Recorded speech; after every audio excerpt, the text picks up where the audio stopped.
Needs நெட்வொர்க்கின் needs network Trichy மத்திய மண்டல ஒருங்கிணைப்பு கூட்டம் இன்று நவம்பர் 30 சனிக்கிழமை காலை 9:30 மணி முதல் மாலை 4:30 மணி வரை திருச்சி மேலப்புதூர் புனித அன்னாள் கான்வென்ட்டில் உள்ள செயின்ட் ஜான் டி பிரிட்டோ தொழில் பயிற்சி அரங்கில் உலகளாவிய சவால்களில் ஒன்றான பருவநிலை மாற்றம் பற்றி ஒருநாள் கருத்தரங்கு மற்றும் ஆலோசனை கூட்டம் நடைபெற்றது. இக்கூட்டத்தில் நீட்ஸ் நெட்வொர்க்கின் மாநில தலைவர் மற்றும் நிறுவனர் ரோசாரியோ அவர்கள் தனது சிறப்புரையில் மண்டல மாவட்ட ஒருங்கிணைப்பாளர்களின் பங்களிப்பு, அந்தந்த மாவட்ட தொண்டு நிறுவன தலைவர்களின் ஒத்துழைப்பின் அடிப்படையில் தான் நீட்ஸ் நெட்வொர்க் கட்டமைக்கப்பட்டுள்ளது என்று விவரித்தார். மேலும் அவர் சுற்றுச்சூழல் பாதுகாப்பிற்காக தொண்டு நிறுவனங்கள் பணி செய்யும் தளங்களில் செய்ய வேண்டிய கடமைகள் பற்றியும் மத்திய மாநில அரசுகளுடன் இணக்கமான சூழலை ஏற்படுத்தி கிராம மக்களோடு இணைந்து பணி செய்ய வேண்டும் என்று வலியுறுத்தினார். திருச்சி பாலாஜி கேட்டரிங் சுப்பிரமணியன் அவர்கள் தலைமையேற்றார். அவர் தனது தலைமை உரையில் சுற்றுச்சூழல் பாதுகாப்பு பற்றியும் தண்ணீரை சிக்கனமாக பயன்படுத்துவது பற்றியும் புகையினால் ஏற்படும் பாதிப்பு பற்றியும் பேசினார். முன்னாள் மாவட்ட வன பாதுகாப்பு அதிகாரி சுந்தரராஜு அவர்கள் தனது மைய கருத்துரையில் காலநிலை மாற்றம் என்றால் என்ன, அதற்கான காரணங்கள், அதனால் ஏற்படும் விளைவுகள், தற்பொழுது நாம் அனுபவித்துக் கொண்டிருக்கும் பாதிப்புகள் போன்றவற்றை பற்றி தெளிவாக விளக்கினார். மேலும் சுற்றுச்சூழல் பாதுகாப்பிற்கு வனத்துறை மூலம் அவர் எடுத்த முயற்சிகளை தன்னுடைய அனுபவங்கள் மூலம் பகிர்ந்து கொண்டார். திருச்சி மத்திய மண்டல ஒருங்கிணைப்பாளர் ஜெயச்சந்திரன் அவர் தனது தொடக்க உரையில் மண்டல வாரியாக நீர் நெட்வொர்க் ஒருங்கிணைத்ததின் அவசியம் பற்றி எடுத்துரைத்தார். மேற்கு மண்டல ஒருங்கிணைப்பாளர் ராமு அவர்கள் நீட்ஸ் நெட்வொர்க்கின் நோக்கம், எதிர்கால திட்டம் பற்றியும் கிராமிய பாடல்கள் பாடி உற்சாகப்படுத்தினார். இக்கூட்டத்தில் நீட்ஸ் நெட்வொர்க்கின் 6 மண்டல ஒருங்கிணைப்பாளர்கள், 8 மாவட்ட ஒருங்கிணைப்பாளர்கள் திருச்சி ஆனந்தி, பெரம்பலூர் ராமச்சந்திரன், அரியலூர் ஜான் திருநாவுக்கரசு, புதுக்கோட்டை கலாவதி, கரூர் நாகலட்சுமி, நாமக்கல் பூங்கோதை, திண்டுக்கல் சிவமுருகேசன், கள்ளக்குறிச்சி சகாயநாதன் ஆகியோர் கலந்து கொண்டனர். திருச்சி, கரூர், புதுக்கோட்டை, அரியலூர், பெரம்பலூர், கள்ளக்குறிச்சி, நாமக்கல், திண்டுக்கல் ஆகிய 8 மாவட்டங்களில் தேர்ந்தெடுக்கப்பட்ட தொண்டு நிறுவன தலைவர்கள் கலந்து கொண்டு சிறப்பித்தனர். இக்கூட்டத்தில் தொண்டு நிறுவன தலைவர்கள் மாவட்ட வாரியாக தங்கள் பகுதிகளில் எதிர்கொள்ளும் சுற்றுச்சூழல் பிரச்சினைகளை குழு விவாதம் செய்து அறிக்கை தயாரித்து நீட்ஸ் நெட்வொர்க்கின் நிறுவன தலைவர் அவர்களிடத்தில் ஒப்படைக்கப்பட்டது. இறுதியாக நீட்ஸ் நெட்வொர்க்கின் தலைவர் மரக்கன்று நட்டு சிறப்பித்தார். திருச்சி மாவட்ட ஒருங்கிணைப்பாளர் ஆனந்தி வரவேற்றார். அரியலூர் மாவட்ட ஒருங்கிணைப்பாளர் ஜான் கே திருநாவுக்கரசு நன்றி கூறினார். இந்நிகழ்ச்சியில் சுமார் 40க்கும் மேற்பட்டோர் கலந்து கொண்டு சிறப்பித்தனர். திருச்சிராப்பள்ளியில் இருந்து நிருபர் எல் பாபுவின் அறிக்கை. வணக்கம், எனது பெயர் வா சுந்தரராஜு. நான் ஓய்வு பெற்ற இந்திய வனப்பணி அலுவலர். நான் திருச்சியில இருக்கின்றேன். இன்றைக்கு திருச்சியில் உள்ள செயின்ட் ஆன்ஸ் கான்வென்ட் பள்ளியிலே நீட்ஸ் நெட்வொர்க் அமைப்பின் ஒரு பயிற்சி முகாம் நடந்து கொண்டிருக்கிறது.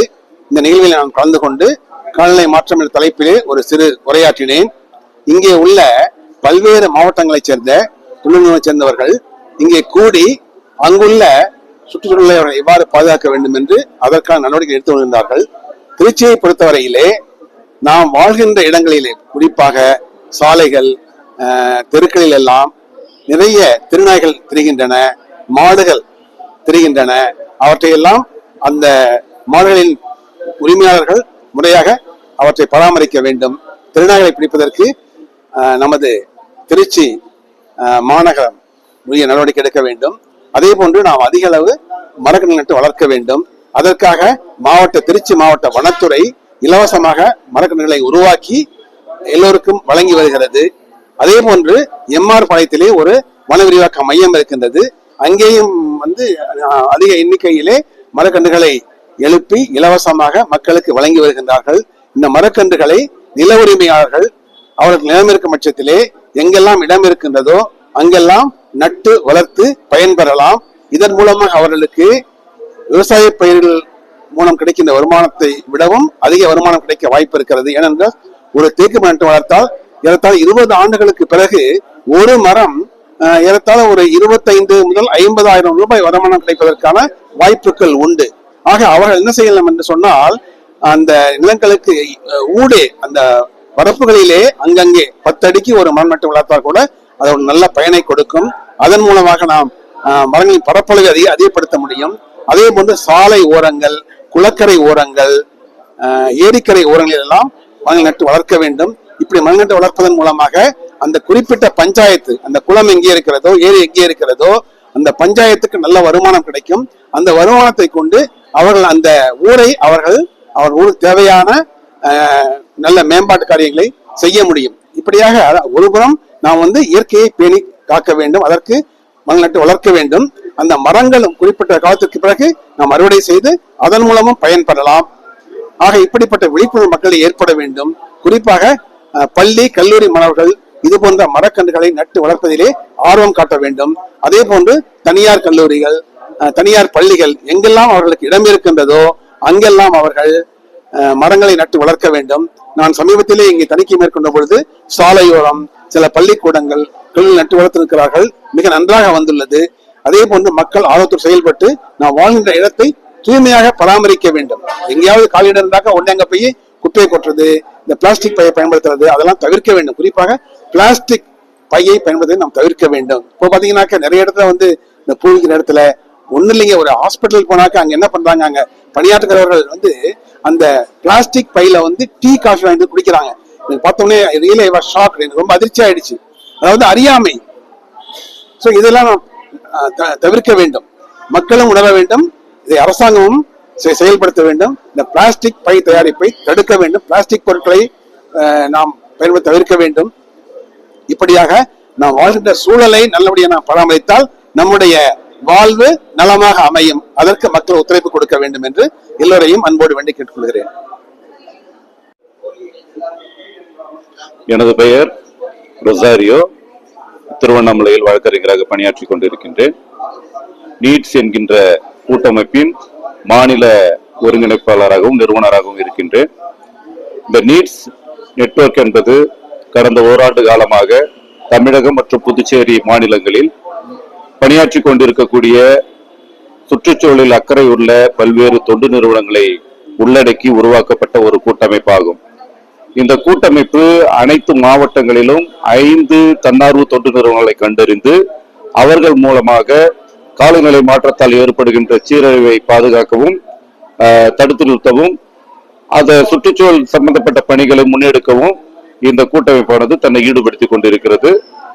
இப்பொழுது கடந்த 2 மாதங்களாக இந்த கூட்டமைப்பின் சார்பாக மண்டல கூட்டங்களை நடத்தி கொண்டிருக்கிறோம்.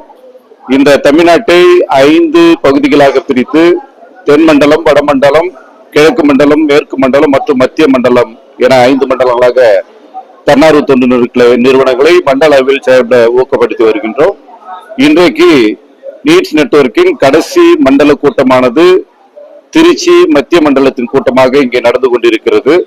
இங்கே பல்வேறு மாவட்டங்களில் இருந்து தன்னார்வ தொண்டு நிறுவனத்தினுடைய உறுப்பினர்கள் கலந்து கொண்டிருக்கிறார்கள். இந்த கூட்டமைப்பானது வருகின்ற 5 ஆண்டுகளுக்கு தமிழகம் மற்றும் பாண்டிச்சேரியில் சுற்றுச்சூழல் பாதுகாப்பிற்காக பல்வேறு திட்டங்களை கலந்தாய்வு செய்து அந்தந்த பகுதிகளின் சுற்றுச்சூழல் பிரச்சனைகளை கண்டறிந்து அந்த பிரச்சனைகளை தீர்ப்பதற்கு தன்னார்வ தொண்டு நிறுவனங்களின் ஆலோசனைகளை உள்வாங்கி அவர்களால் தீட்டப்படுகின்ற திட்டங்களை அந்தந்த பகுதிகளில் செயல்படுத்தி இந்த சுற்றுச்சூழலை பாதுகாக்கின்ற முயற்சியிலே எங்களை ஈடுபடுத்திக் கொண்டிருக்கின்றோம். இது நாங்கள் தமிழக அரசின் மூலமாகவும் புதுச்சேரி அரசாங்கத்தின் மூலமாகவும் இன்றைக்கு மக்களுக்கு செயல்படுத்துகின்ற வனத்துறையின் திட்டங்களையும் மற்ற திட்டங்களையும் பெற்று அந்தந்த பகுதிகளில் மிக சிறப்பாக செயல்படுத்துவதற்கு முன்வந்திருக்கின்றோம்.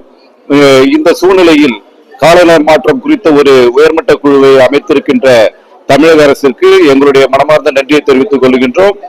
எங்களுடைய முக்கியமான பணி காலநிலை மாற்றத்தால் ஏற்படுகின்ற சீர்கேடுகளை தடுத்து நிறுத்துவது என்பதே ஆகும்.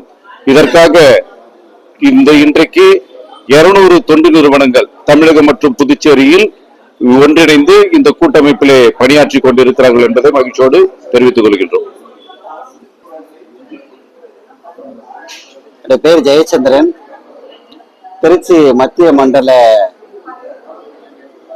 ஒருங்கிணைப்பாளர் நீட்ஸ் நெட்வொர்க்.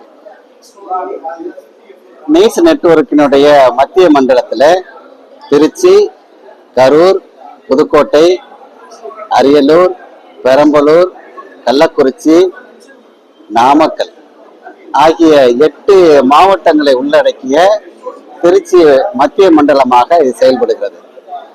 இந்த மத்திய மண்டல கூட்டத்திற்கு அந்தந்த மாவட்ட ஒருங்கிணைப்பாளர்கள்